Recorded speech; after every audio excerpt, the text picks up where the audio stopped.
tous, c'est Kamigabe et on se retrouve aujourd'hui pour une vidéo que nous attendons maintenant près de 1 an. Enfin, ça y est, nous pouvons enfin voir le film tant attendu par les fans comme moi de Transformers Age of Extinction. Alors, je sors à peine de la séance, c'est juste magnifique.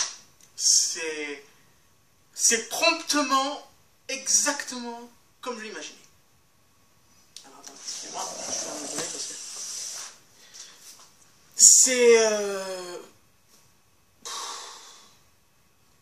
C'est vraiment bien trouvé, l'histoire est bien trouvée. Je pense qu'ils n'auraient pas pu faire mieux un 4 en fait. Ce que j'avais peur, lorsqu'ils ont annoncé le 4, il y a 1 an de cela, ce que j'avais peur c'était un film bâclé, mais surtout un film peu intéressant, trop court, vraiment minable quoi. Je m'attendais, parce que personnellement pour moi je trouve que les 4 sont souvent les plus ratés dans les films. Il y a très peu de 4 qui sont réussis. Donc c'est vrai que je m'attendais à quelque chose de...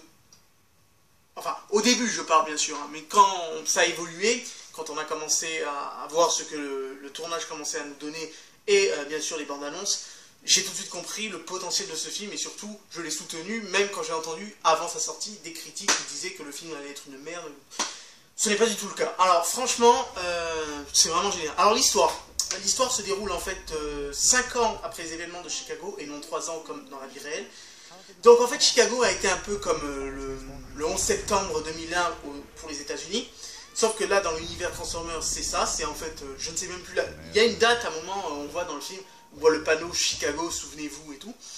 Il y a je crois une date, un peu à la façon le 11 septembre, et je me rappelle plus la date, enfin bref. Et donc en fait Chicago c'est ça, ça a été le 11 septembre pour eux. Donc ils ont rompu le Nest. Malheureusement le Nest on n'entend jamais parler dans le film, c'est un peu dommage parce que franchement le Nest était... on le voyait quand même dans 2 films. Donc ça aurait été largement intéressant je pense de le mettre. Ensuite on n'a rien sur Sam, ou ce qui a pu arriver lui et Carly, on n'a rien sur les Nox, on n'a rien sur Simon. On n'a rien sur ces personnages, c'est dommage. Qu'on les mette pas dans un film, ok, mais au moins qu'on parle un peu d'eux. Enfin, c'est selon moi l'un des plus gros inconvénients du film, donc imaginez un peu. Donc voilà, ça aurait été bien de faire un petit, comment dire, un petit speech vite fait, où on voyait par exemple des actions vite fait pendant les années, par exemple, on aurait vu une cour où on, comment dire, où on met fin au Nest, où on voit les Autobots expulsés, enfin vraiment un truc comme ça, et je pense que ça aurait été un peu plus intéressant, parce que le début, on a l'impression de se faire larguer comme ça, quoi.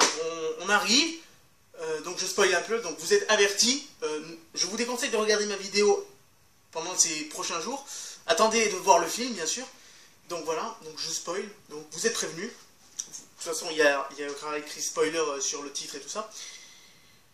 Donc, attention, spoiler. Donc, au début, en fait, vous voyez ceux qui sont les créateurs. Enfin, vous ne voyez qu'une main. On ne voit pas tous les créateurs. On voit qu'une main et qui détruisent une partie du monde. Enfin, une partie de terre, on va dire. Où il y a des dinosaures et tout. Donc, d'où je n'ai pas bien compris. Enfin, je reviendrai après sur la création des Dinobots, mais je n'ai pas bien compris.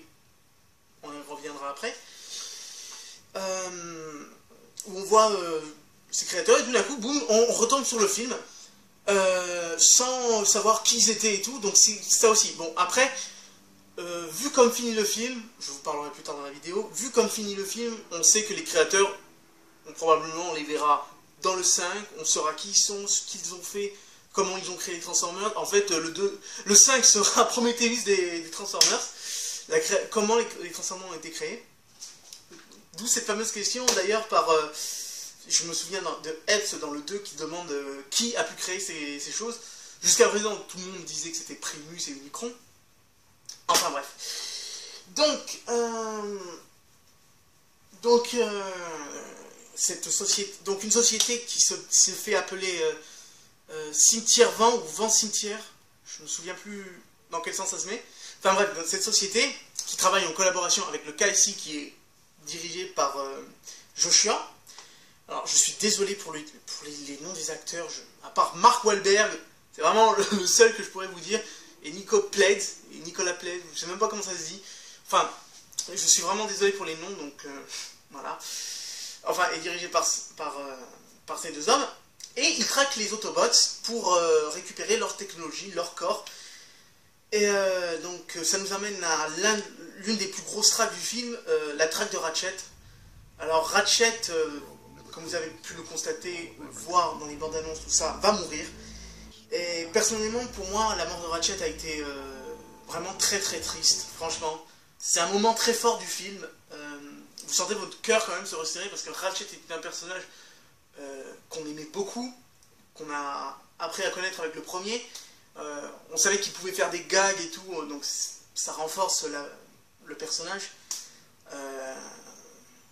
Est-ce que on pourrait comparer la mort d'Ironhide à une Ratchet? Oui. Oui. Donc voilà, je ne reste pas plus là-dessus. Alors vous êtes prévenu, Ratchet va bien mourir dans le film. Bon, je spoil pas l'autre personnage quand même qui va mourir. Enfin, vous verrez que 10 secondes de lui dans le film. Un personnage qu'on ne trouve que dans le 3. Donc voilà, c'est le seul indice que je vous laisse. Mais si vous cherchez sur internet, vous le trouvez, hein, si vous pouvez pas attendre. Voilà. Et voilà. Au niveau de ça, des personnages qui se font traquer. Après, on peut retrouver un Optimus extrêmement énervé. Et pour le coup, là, je le comprends. Dans le 3, je comprenais pas pourquoi il avait tant cette haine dès le début. Avant même que Sentinelle l'ait trahi. Donc, dans le 3, à la limite, c'est là où il m'a un peu plus énervé. J'avais entendu des critiques qui disaient que Optimus est insupportable dans ce film et tout, mais franchement, je le comprends. Il a perdu foi en l'humanité, puisque l'humanité, maintenant, se joue à Dieu. Et c'est le message du film, et il est fort, je trouve. C'est jusqu'à où l'humanité peut-elle se croire pour Dieu, finalement. C'est le message du film. Qu'est-ce qu'on peut créer, qu'est-ce qu'on peut pas créer. C'est d'ailleurs marrant de voir que Cade est un ingénieur, mais lui, tout de suite, il se met du côté des Autobots. Il comprend que ce que le KSI fait est mal, et surtout, va leur tomber sur la gueule. Et vous verrez à la fin, quand Galvatron, je ne dis pas le personnage qui il est réellement, mais je pense que vous le savez tous, lève sa grande révolution de ces nouveaux disciples, des nouveaux Decepticons. Enfin, c'est juste génial. Enfin, franchement, c'est... Je suis encore ému par le film. Visuellement, personnellement, pour moi, c'est mon préféré. Ça y est, je peux officiellement le dire. Je pense que Age of Extinction est devenu mon préféré. J'ai l'intention d'aller le revoir. Parce que franchement, je l'ai attendu trop longtemps. Je vous ai gavé avec les vidéos, je n'arrêtais pas. Enfin, ça a été vraiment une magnifique expérience de profiter de notre expérience avec Age of Extinction. Ça a été vraiment quelque chose de magnifique. Et j'espère refaire ça avec le 5. Qu'est-ce qu'on peut... Ensuite, la fameuse question qu'on peut se poser, est-ce que Mark Wahlberg nous fait oublier Sam ou pas? Oui. Alors franchement, quand vous regardez le film, franchement, j'ai pas une seule fois pensé à Sam quand même. Je me suis... Oui. Enfin, je suis pas non plus totalement franc avec vous. Oui, quand on voit Bumblebee, en fait, c'est vraiment le seul moment où moi, j'ai pensé à Sam, où je me suis dit, qu'est-ce qui a bien pu lui arriver? Est-il mort? Est-ce que ces hommes les ont tués? A-t-il été mis à l'abri? On n'en sait rien, et c'est dommage, parce que quand même Sam, c'est quand même le héros des 3 premiers films. Donc, voilà. Mais franchement, les nouveaux héros sont vraiment très intéressants. Je pense que c'était intéressant de faire un truc familial, ça changeait, parce que c'était toujours le mec et sa copine, alors que là c'est un père... Ah ouais, d'accord. Ouais, en fait c'est à peu près la même chose, mais c'est différent quand même. Puisqu'il y a quand même le père au milieu, donc ça donne plus un truc familial, plutôt que un truc de couple. Voilà, ça, tout simplement. Donc Mark Wahlberg est très très bien dans son rôle, franchement. si je devais dire un dernier quand même point négatif, allez, je me lance, ce serait Galvatron. Personnellement, je suis positif sur lui. Alors, le design n'a rien à voir avec ce que je vais dire. Je pense que j'ai bien compris que le grand méchant, entre guillemets, parce qu'on peut pas vraiment qualifier de Lockdown de vraiment le grand méchant, en fait. On peut pas, enfin, dans le film, oui, mais on peut pas vraiment le qualifier de méchant, puisqu'il est là que pour Optimus. Il n'est pas là pour anéantir la planète, il n'est pas là pour tout ça. Il est là que pour Optimus. Donc, c'est vrai que lui, on peut pas le mettre à la même échelle que Megatron, par exemple. Ou le Fallen, ou Sentinel Prime. Non, là où je disais Galvatron, où il m'a déçu, c'est... on le voit pas assez. Je savais qu'on n'allait pas le voir énormément, puisqu'il avait été annoncé que Lockdown était le principal adversaire dans le film. Mais quand même, j'aurais préféré qu'on le voit un peu plus, et surtout dans la bataille finale qui se fait. On voit, il donne les ordres et tout, et puis, comme ça, d'un claquement de doigts, il décide de s'enfuir, et on le voit juste à la fin. C'est dommage.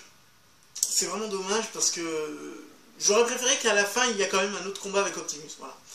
Mais bon, c'est pas grave, puisque, comme pour les créateurs, Galvatron, on va le revoir. Il sera bien plus important dans le 5, et voilà, je pense. Je pense que c'est qu'on le reverra très très vite. Gros point fort du film, je dirais aussi les nouveaux Autobots. Je parle pas seulement de Bumblebee et Optimus qui sont géniaux. D'ailleurs, il y a un moment que j'ai adoré avec Bumblebee, c'est le moment où il rencontre Stinger pour la première fois dans les bureaux du KFC. Enfin, elle est juste géniale cette scène, franchement.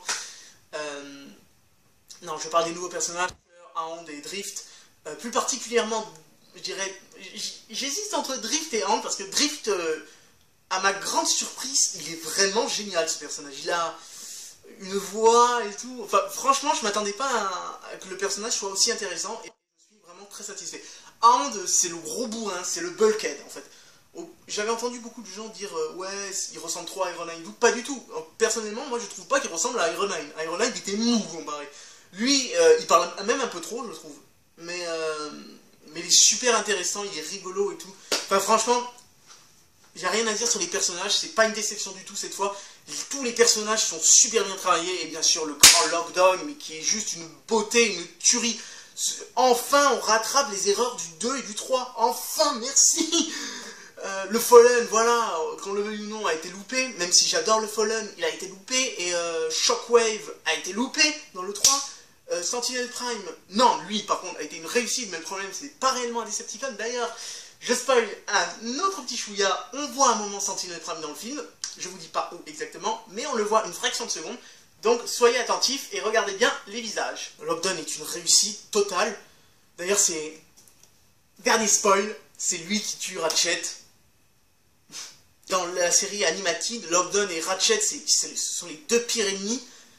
Ils sont rivaux, et c'est juste génial que ces deux personnages se rencontrent, puisque c'est ce que j'avais peur, que ces deux personnages ne se rencontrent pas. Et ils se rencontrent, et c'est juste génial. Après, il y a bien sûr les Dinobots, on parle quand même des Dinobots. Alors, les Dinobots sont moins présents que je ne le pensais, je le reconnais. Ils font moins de choses que je le pensais aussi, mais c'est juste un plaisir de les voir. Après, ce n'est que le premier film où on les voit, attention.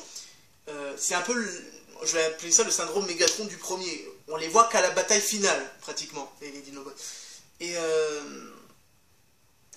voilà, mais loin d'être décevants, voilà, ce ne sont pas des personnages décevants, et je sais qu'ils auront d'autres occasions de le prouver encore qu'ils sont vraiment géniaux.